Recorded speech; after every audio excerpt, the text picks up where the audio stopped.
Evening. My name is Father Andrew Grosso, and I'm the Associate for Worship and Liturgy here at St. Michael. If you are a guest with us this evening, then welcome to St. Michael. We hope that your experience this evening is a blessing to you, and I hope that you will stay afterwards for the reception that will be happening in the narthex just outside this room and down the hall to the right. You'll have an opportunity to engage our speakers and talk a little bit more with them. And we are thrilled to have with us this evening two presenters from Jubilee House. Marissa Castro Mikoy, and please, if you can stand up. Sure. Marissa's here. Thank you. Alejandra Saldaña is with us.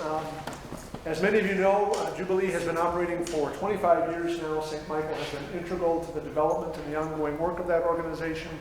They provide a number of educational resources to the community and to the students in that community. Our Mother-Daughter Tea is part of that work of that group. The I Believe in Angels program is part of the work of that group. So St. Michael is really enmeshed in the work of Jubilee, and we're very grateful to the two of you for coming to tell us more about the work that you do. I'd like to invite you now to stand and join in singing hymn number 690 in the blue hymnal. Hymn number 690.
Jesus said, "You are the salt of the earth, and if salt has lost its taste, how can its saltiness be restored? It is no longer good for anything, but is thrown out and trampled underfoot. You are the light of the world. A city built on a hill cannot be hidden. People do not light a lamp and put it under a bushel basket. Rather, they put it on the lampstand, and it gives light to all in the house. In the same way, let your light shine before others, so that they may see your good works and give glory to your Father in heaven." Here ends the reading.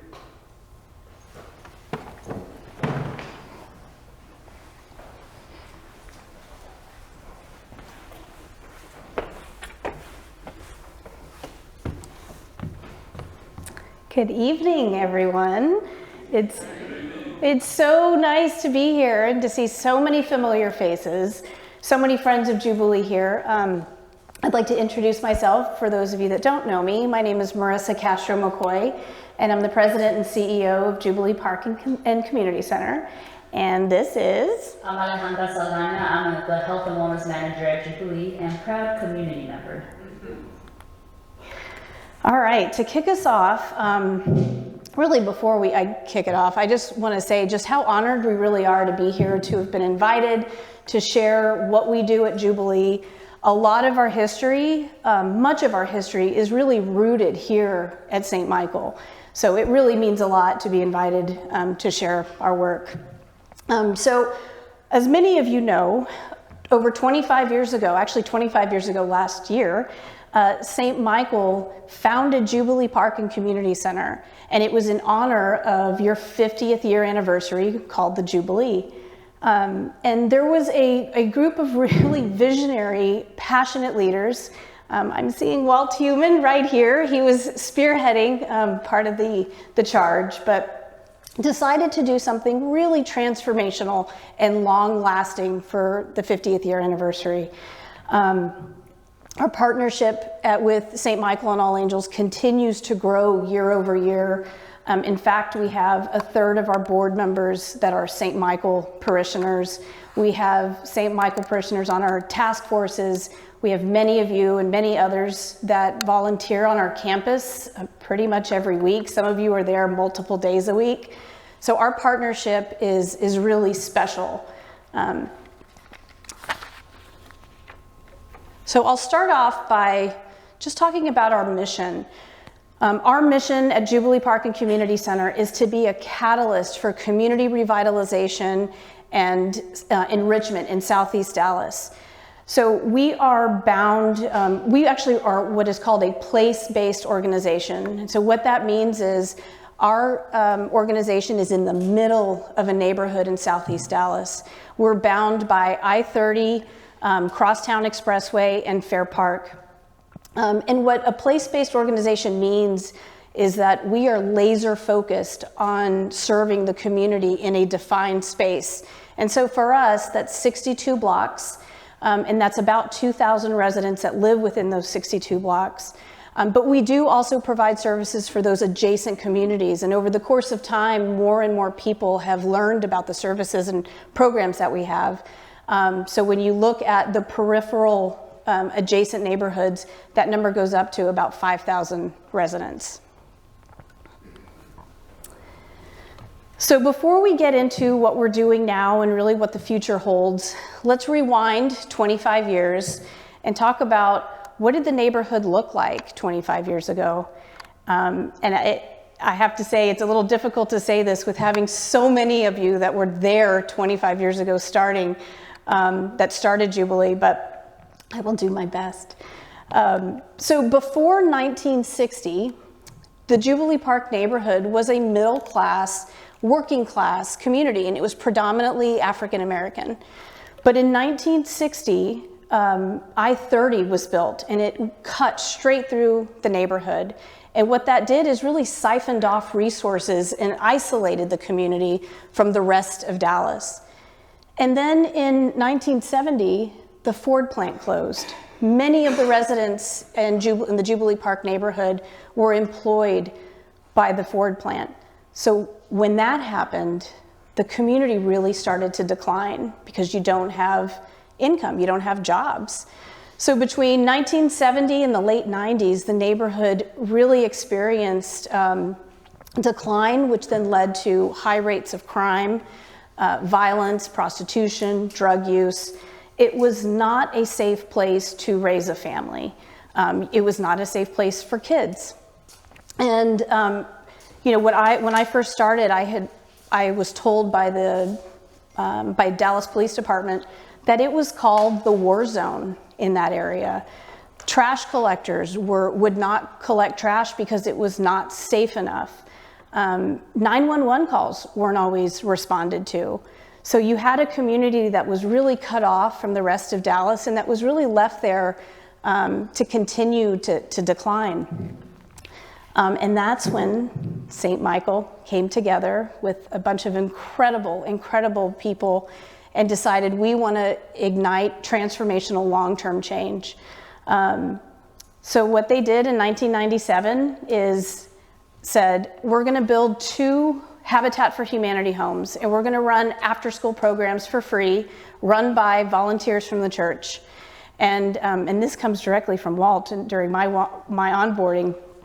But he told me, the thought was, we will provide a safe place for kids to come after school and help them with their homework, really get them engaged.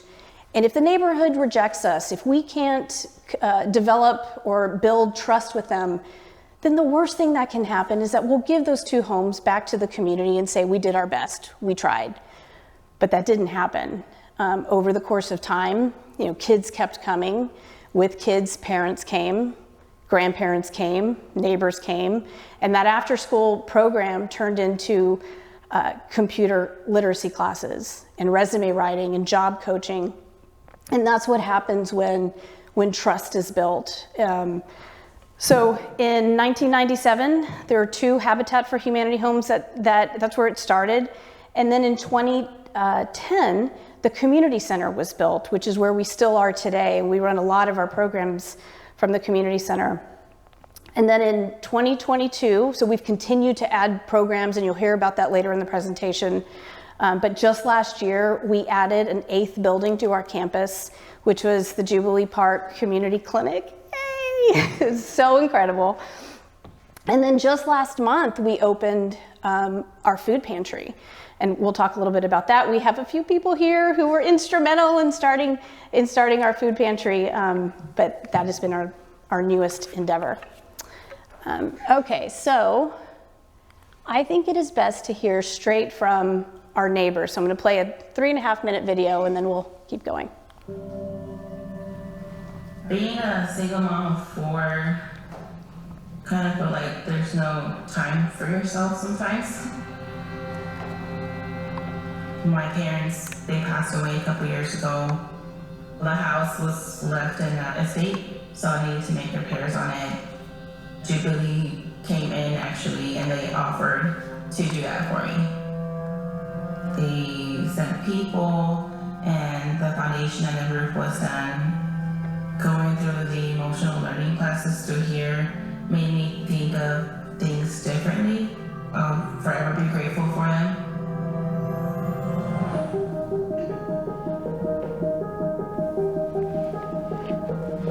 We've got so many families that are living without the resources that they deserve and need. It is a human right to be given the tools and access and resources to thrive and have a healthy life. We're a nonprofit community center located in Southeast Dallas. We offer a family, a safe space, somewhere people can come when they're most vulnerable. It's a safe haven. You'll have mom and dad participating, whether it's in an ESL class, a Zumba class, and then they'll have the kiddo working in our after-school program, or they'll be taking soccer or basketball, whatever the season. Kind of like a neighborhood party, if you want to call it. It takes a comprehensive approach to revitalize the community. Programs and initiatives that come to life through our pillars, through education, housing, health, economic development, safety. One of the things we're lacking in is healthcare and health services. We're wanting to offer those services to help, 1, in disease prevention, and 2, navigating the healthcare system. Health programs such as family cooking classes, educational workshops, health coaching. It's a little bit of everything. 2 Head Start schools, that's infants up to 5-year-olds. We have adult ESL and certification classes. They've also offered nutrition classes. The whole neighborhood has changed. This is a total different neighborhood since the Jubilee came. I actually grew up in the neighborhood, and I credit Jubilee for a lot of the success that I've had so far in life. Jubilee to me is not just a community, it's family. Es casa de toda la comunidad. Ancianos, niños, adolescentes. Kiddos that I met when they were 2nd or 3rd graders, they have graduated school, are now in college. They're in different positions that if we weren't here as an agency, they wouldn't be there. Now we can connect not only our 7523 zip code, but we can help other people in other areas surrounding Jubilee We are, as a community, only as good as our most vulnerable. If we can help our underserved communities, it helps all of Dallas.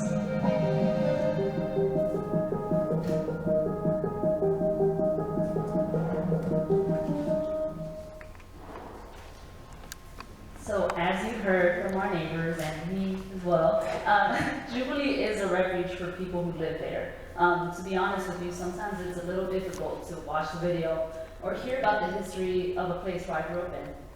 But now, I love bringing people to the Jubilee. I love people seeing their faces for the first time when they see our campus.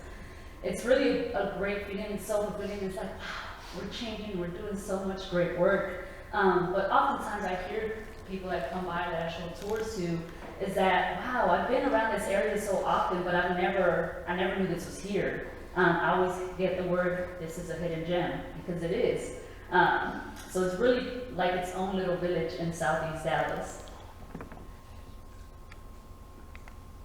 So just to give you a picture of our campus, I know we said the overview, but it'll give you kind of a glance of what we do. So top left, we have our main community center. So some of the programs that are offered there are after-school program, adult education, ESL, all those wonderful programs. On the top right, that is a picture of one of our Head Start buildings, David's Place, where we work with our kiddos pretty much up until they're ready to go to school. Bottom left is a glimpse of our wonderful park.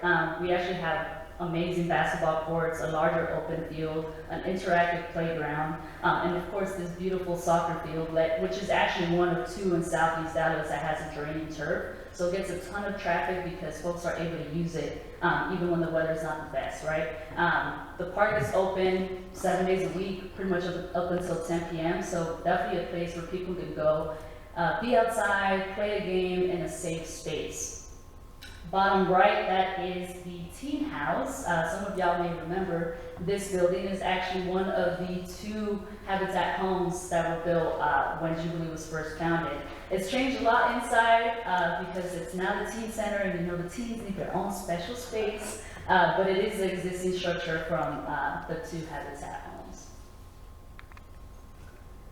And a little more glimpse, top left corner is Early Place. That is our senior apartments. We have 24 units that are really just right across the street from our main campus. It's so close and it's wonderful. Our seniors have access to us just a few footsteps away. I can't tell you how many times I've gone to help someone change a thermostat, but it's just the convenience of having the seniors around and so close to us and to the support and services, right? Top right, that's where I live now. That's the Jubilee Park and Community Clinic. That's where I am, and that's where all of our health programs are at now. You'll hear a little more about that in detail. Bottom left is the old white church. Now is our food pantry, and again, you'll hear a little more about that here in a few.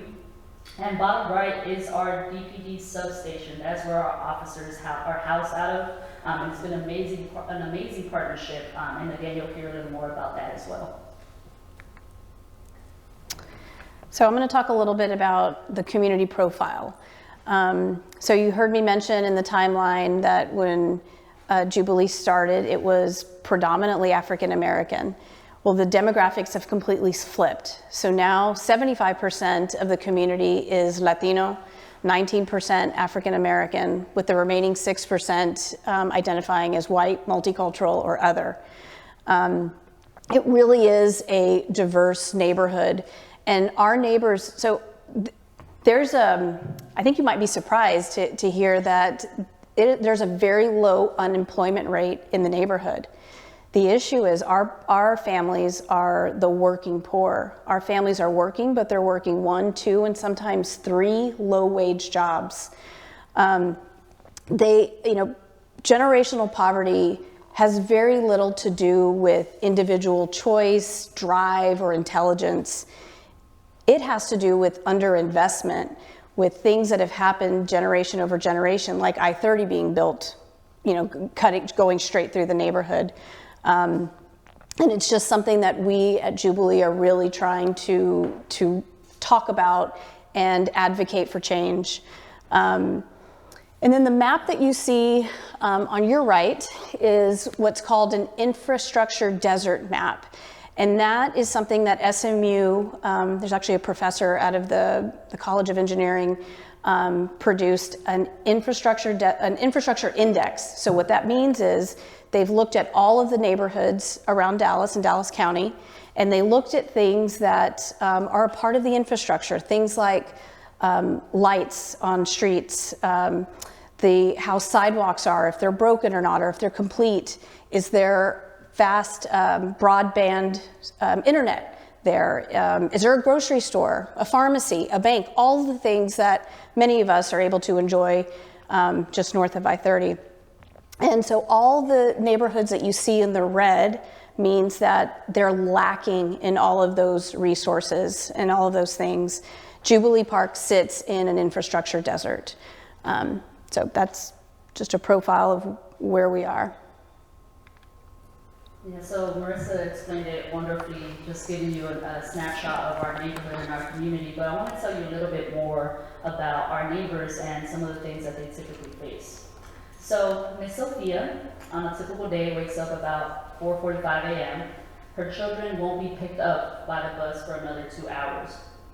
She has to make a 20-minute walk to the DART stop and nearly an hour-long bus ride in order to make it to her job on time. So of course she has to get up much earlier than, maybe you and I. So as any parent, she hates the thought of leaving her children alone for so long. But what is she supposed to do? Her job is a 15-minute drive away, and she has been saving for a car little by little. Having a car will of course make her commute to work a lot easier, but it would also mean that she's able to get to the grocery store that's on the other side of the highway. And of course, it would mean that she'll get more time with her family. So as she mentally prepares to get out of bed and get ready for work that day, she always reminds herself, I just have to be patient and continue to work hard. Before she leaves, she walks into her son's room to wake him up. Smiling, she brushes the hair off of his forehead and stops in her tracks. He's burning up. The stress of having a sick child, braving a long walk to the bus stop and bus ride to the doctor's office is overwhelming as it is. Tag on the reality of losing a day's worth of wages puts a pit in her stomach. Forget getting a car. What if she's not able to make rent? What is she supposed to do? These setbacks become crises to so many of our neighbors. An unexpected bill, a sick child, a snow day, or a parking ticket. Many of our families feel like they live in a house of cards, just one crisis away from it all falling apart.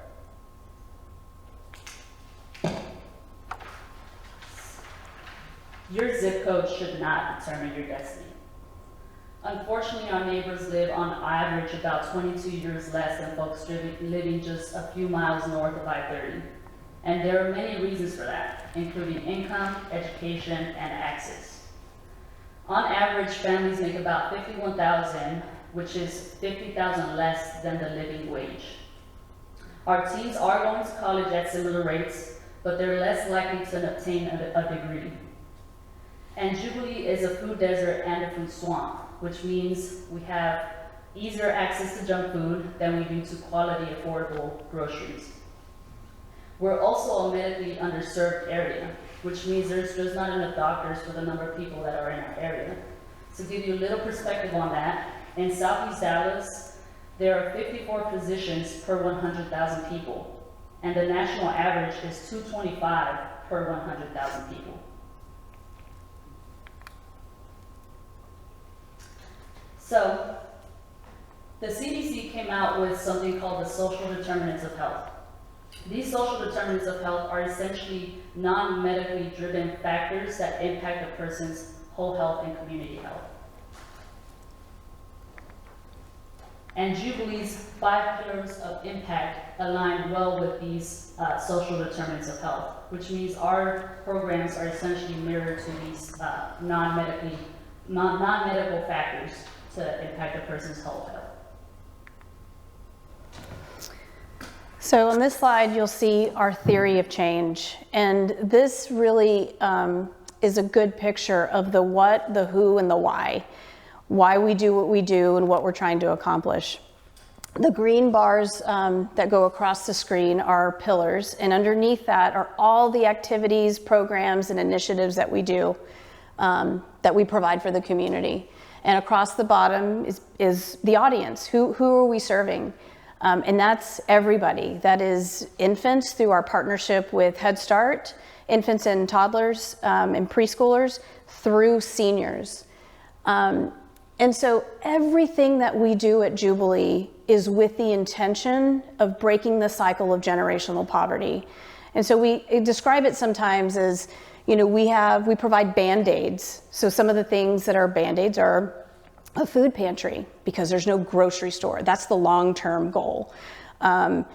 Before we opened the health clinic, we were providing, bringing in partnerships with medical providers, but bringing healthcare to the community. That's a Band-Aid. The long-term solution was building a medical home, which we did. So everything that we do is really to bring equity to the community and to break that cycle of poverty. And so what you see in that orange bar, if you can read that, is we're really leading towards, you know, creating pathways out of poverty, instilling and igniting community pride, creating equitable access for the neighborhood, creating stable and quality housing, having enhanced relationships so people are living longer and healthier lives, and then ultimately have a community that's safe and is thriving, not just surviving. So we're going to dive a little bit deeper on our 5 pillars of impact. So in terms of safety, Jubilee was once considered a war zone. Jubilee Park is now one of the safest neighborhoods in Dallas. And since 1997, crime has reduced by an incredible 74%. And I can personally attest to that. This change is because of our incredible partnership with DPD. They operate under a community policing model, and I definitely want to emphasize that this is a true community policing model. We have 8 officers and a few code compliance employees that house out of our DPD substation. And they're really dedicated on building positive relationships with our neighbors. So making sure that their first interactions with neighbors are a positive one. So for example, going on our monthly block walks with Jubilee staff. So every month, Jubilee and DPD will basically hit every neighborhood or every street in our 62 block service area and hand out our calendars, say, hey, how's it going? You know, wish you happy birthday, et cetera, et cetera. And DPD is right there with us. So instead of getting a knock on the door because you might be getting a ticket, you're getting a knock on the door because, hey, we want to invite you to the 25th anniversary. It's a little bit different, right? So aside from block walkings, they're much more than that. There are soccer coaches, there are neighbors, they take meals on wheels, they work in our pantry, and they literally know everyone's birthdays. So they're truly embedded in the community. So our housing and workforce. Over the last 25 years, home ownership has increased by 50%. That is incredible. And not only because that is safe and quality housing, but that's providing families with generational wealth that they can pass on to their family. So some of the things that our housing and workforce programs have done, we've built 50 single family dwellings over the last 25 years. So that's inclusive of the 24 Gurley Place apartments. We have a robust minor home repair program. And so every year we work on anywhere from 12 to 15 homes with critical repairs. So we think of that as kitchen, bathroom, roof, and floor. And so if you can see up or see down, see the sky or see the ground, we're gonna work on that. And then and then a little bit about our workforce programming. You know, our real goal there is to help residents increase their household income. So you heard Alejandra mention the average household of 4, so that's 2 working adults and 2 children. In Jubilee Park, that household income is $51,000. The living wage for 2 working adults and 2 children is $102,000. That is a huge disparity. So the work that we're doing in workforce is so important. And the goal there is to really help our residents upskill, find a career, find a pathway, the education and the skills to get into a career, but provide them with benefits, provide them with a career pathway so that they can start making their way towards a living and thriving wage. So a lot of that is education. We just partnered, we're a formal partner of the City of Dallas's Workforce Dallas initiative. So that's something new that was rolled out last year. And so we're one of their key partners. And then lastly, I'll just say that, you know, we have, there was land donated to Jubilee Park, I believe in 2019, by the State Fair of Texas. And so we have plans, and we're working on that now, to develop that and provide additional quality housing for more families and for seniors. Yeah, so in terms of education, in the last 5 years, adults with a high school diploma has increased by 10%. And in terms of Jubilee's education, our program, the education program, is one of the oldest and most robust programs at Jubilee. And coming out of COVID, I was so excited that we were able to start re-engaging our future leaders. And in summer of 2022, we actually reached capacity for our teen program. So as you heard, I was a Jubilee kid. So I was very much blessed on, you know, Jubilee took me on my first college visit, on my first trip out of town. So it's definitely an impactful program. So I was just so excited that it was starting again. And our education team has actually been very intentional about that program. So not just having a place for the teens to go after school or being forced to go after school, but a place where they actually want to be. So focusing on college and career readiness, making sure that they're engaged and they're getting the information and partners and programs that they're actually interested in. So it's been super excited to see how our education team is starting to mold our future leaders. So opportunity. This pillar of work is really addressing a lot of the infrastructure deficits that I talked about earlier.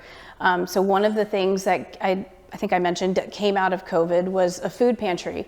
I think it was over 74% of our families had lost income because of COVID. So either lost a job or they lost hours, which meant their household income went down. So we knew that we needed to help stabilize families and keep them in their home and prevent them from becoming homeless. So during COVID, we helped with financial assistance, either for rent, utilities, their mortgage, but also food. And so there are a couple of volunteers and parishioners that are here that really spearheaded that. And some of you might have seen the Amazon wish list that went out for asking for food donations to serve our community. And so now we're 3 years post-COVID, but our neighborhood is not completely recovered. They're still working, but it's the working poor, and food insecurity is real, and inflation has absolutely impacted our neighbors. So we have a beautiful food pantry now with refrigeration and shelves, and it's a grocery store experience. Our neighbors can go in with a shopper and pick the food that they want. And so we just rolled that out last month in February. And that, again, is under our opportunity pillar. And then we have a new community advisory council that I'm really proud of. We have 18 community members that come together and talk about what's happening in the neighborhood and things that they want to see and issues that they're facing. I say this a lot, you know, I'm really passionate about this work, but at the end of the day, I get in my car and I go back home. I don't live there. So it's so important for our neighbors to have a voice and to be at the table, helping direct what programs we're putting in front of our neighbors. So that Community Advisory Council is integral to that work. I think that's it. And then, the other piece that comes out of this is our financial assistance program, which we call Seeds of Hope. So we help families that are struggling, that might, actually we have a couple of families who have a sickness. One of the two adults in the household might be sick, and so the income goes down, so we'll help with utilities and just to keep them afloat. I forgot to mention the food pantry, which again, just rolled out last month. We've already served over 150 families through the food pantry, which is just incredible. I mean, we will exceed our goal of what we had for the year. So the road to health and healthcare is a long one. And I'm just gonna go ahead and speak on my personal experience. So after graduating from Syracuse, I decided it was too cold, I'm coming back home. So I returned home, and I actually started working at Jubilee as the community, in the community outreach department. And all the times when I was engaging with community members, they would tell me just, the issues that they were having, and they were kind of venting a little bit, but I started hearing the same story over and over again, about how a potentially small health issue became a lot larger because of the lack of healthcare or access to healthcare. So just to kind of give you some background context on some of the things that myself and our neighbors would do, is that when you would try to make an appointment, the doctors are essentially just so overloaded that your appointment wouldn't be until 3-4 months out. And that's just for something that you're dealing with now. So a lot of our neighbors would opt into going to the closest clinic before dawn and waiting outside for it to open. So the idea behind that is that if somebody didn't show up to their appointment, they would be able to get seen instead of waiting the 3-4 months for something that's hurting them now. So before we opened the clinic, many people would decide to stand outside their closest clinic at the crack of dawn in hopes to be seen before their appointment. And after hearing that over and over again, I began to think about my own experiences. And many times I was outside waiting before dawn, kind of just looking over my shoulder. You're still out there by yourself, and there's not a long line. So it's not the safest. So the last time I actually stood in that line, I was already back with my degree. And I started having a realization. I felt like I had done everything I was told that was the right thing to do to progress in life, but I was still standing outside at 6 a.m. I went to school, I stayed out of trouble, I got a job. I didn't succumb to my circumstances, but I couldn't escape them. So like any millennial would, I turned to the internet and started researching about just different health inequities in healthcare, and I was shocked to find the life expectancy gap being 20 to 22 years less in neighborhoods like Jubilee and all over the country essentially, that are essentially the same type of neighborhood. It's such a crazy life expectancy gap. So the shocking number is essentially the reason why I'm so committed to ensuring that my neighbors, my family, people I've known my whole life, not only live longer, healthier lives, but lives well lived. So now a deep dive into the health pillar, which is, essentially my baby. So in response to all these many stories and just feedback that our neighbors have said or have given us, we have ventured out and opened the Jubilee Park Community Clinic in August of 2022. And this is in partnership, of course, Jubilee, Jewish Family Service, and Parkland, and we're all committed to offering holistic, integrated care to our neighbors. So this groundbreaking partnership is the first of its kind for our city, and it's bringing together Jubilee's wraparound health services, Jewish Family Services mental health counseling, and Parkland's dental and medical care. And the idea is that collectively we are reaching the goal of increasing life expectancy and decreasing chronic disease in our neighborhood. So just a little update, in the first 6 weeks that the medical clinic was open, they were operating at 75% of capacity, with about 33% of that being people that didn't have a medical home before. And on the mental health side, Jewish Family Service does have a wait list, but now they're able to expand, now that we have more space, to bring on interns to help offload some of that wait list.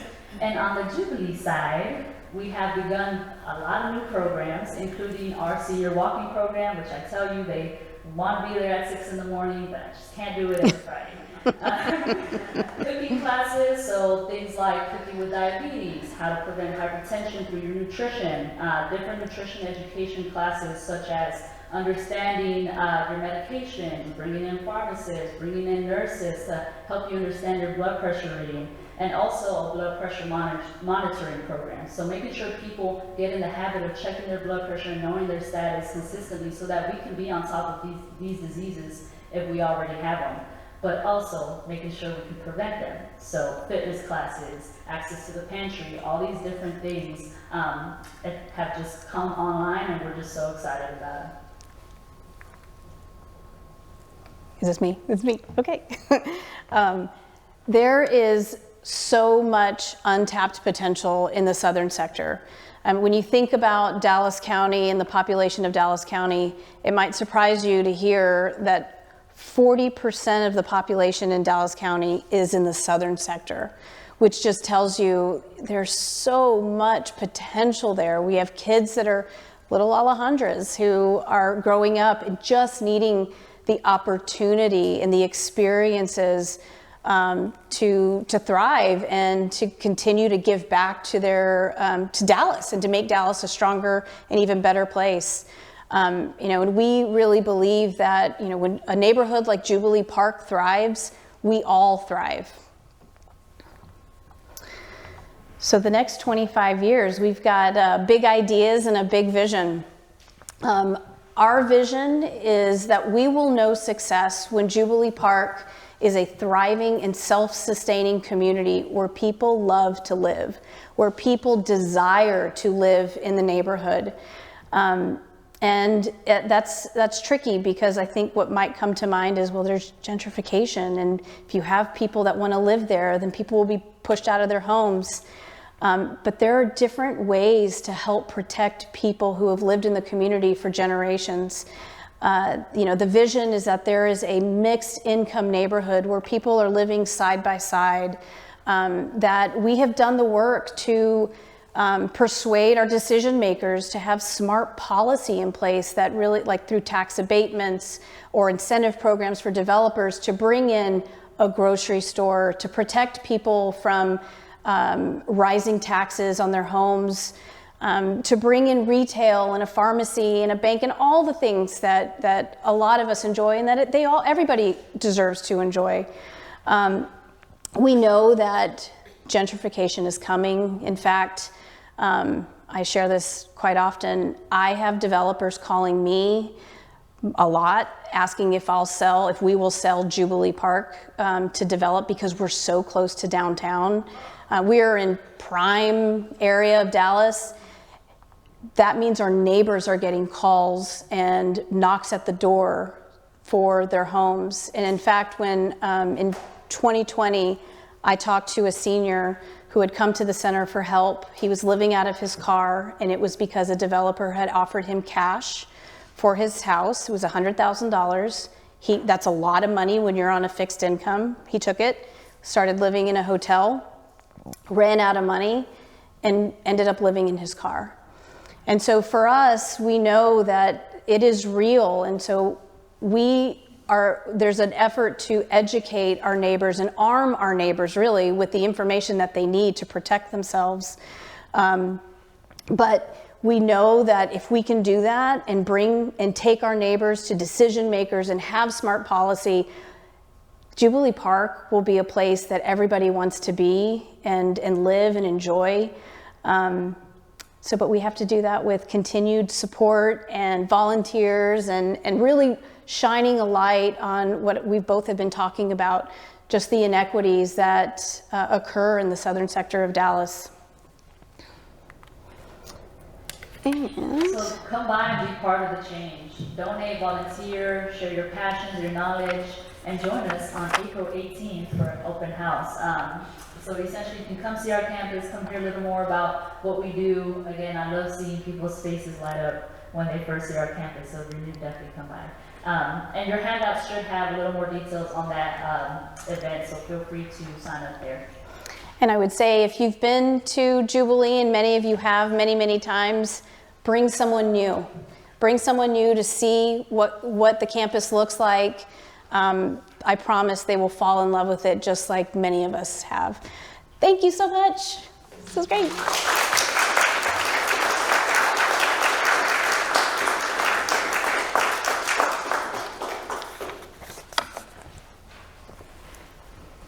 I think we're good?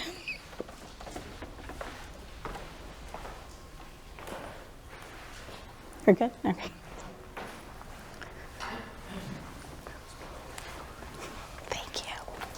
you both Sure. for the work that you do.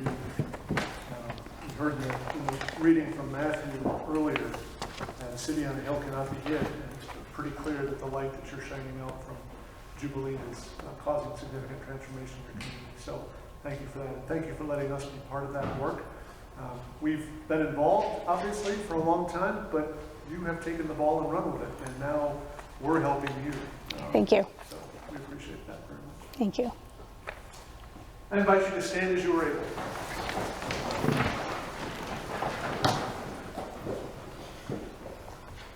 And now, as our Savior Christ has taught us, we are bold to say, Our Father, who art in heaven, hallowed be thy name.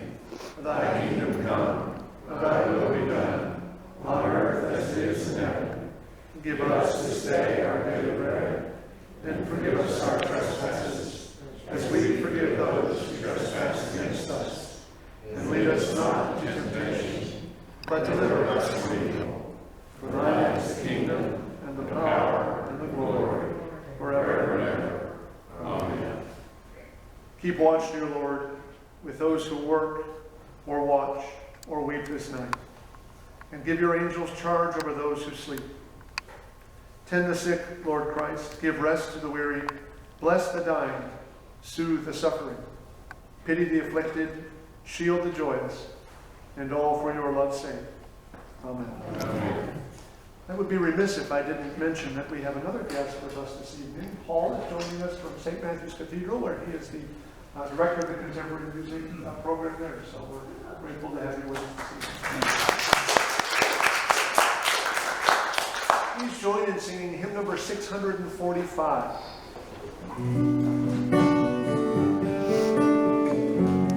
Great job.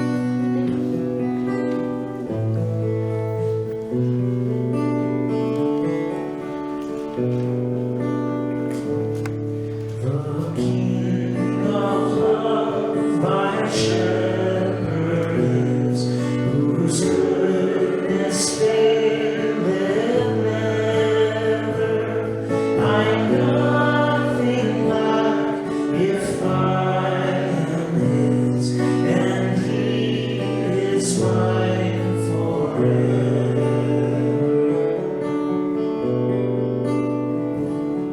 Where streams of living water flow, my ransomed soul he leadeth, and where the verdant pastures grow with fruit celestial feed. Perverse and foolish oft I stray, but yet in love he sought me, and on his shoulder gently laid, and home rejoicing brought me. In death's dark vale I fear no ill, with thee, dear Lord, beside me. Thy rod and staff my comfort still, thy cross before to guide me. Thou spreadst the table in my sight, thy unction grace bestoweth, and oh, what transport of delight from thy pure chalice floweth.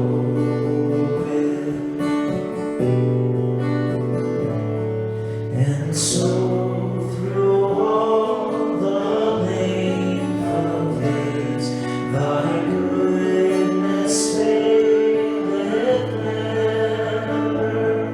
Good Shepherd, may I sing thy praise within thy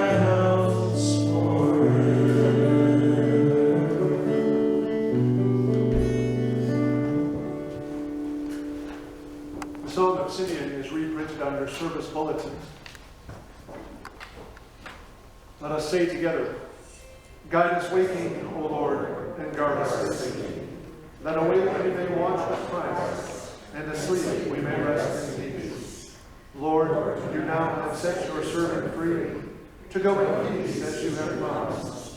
For these eyes of mine have seen the Savior, whom you have prepared for all the world to see, a light to enlighten nations, and the glory of your people Israel. Glory to the Father, and to the Son, and to the Holy Spirit, as it was in the beginning, is now, and will be forever. Amen. Guide us waking, O Lord, and guard us sleeping, that awake we may watch with Christ, and asleep we may rest in peace. Let us bless the Lord. Thanks be to God. Let us go forth in peace. We are dismissed. Okay.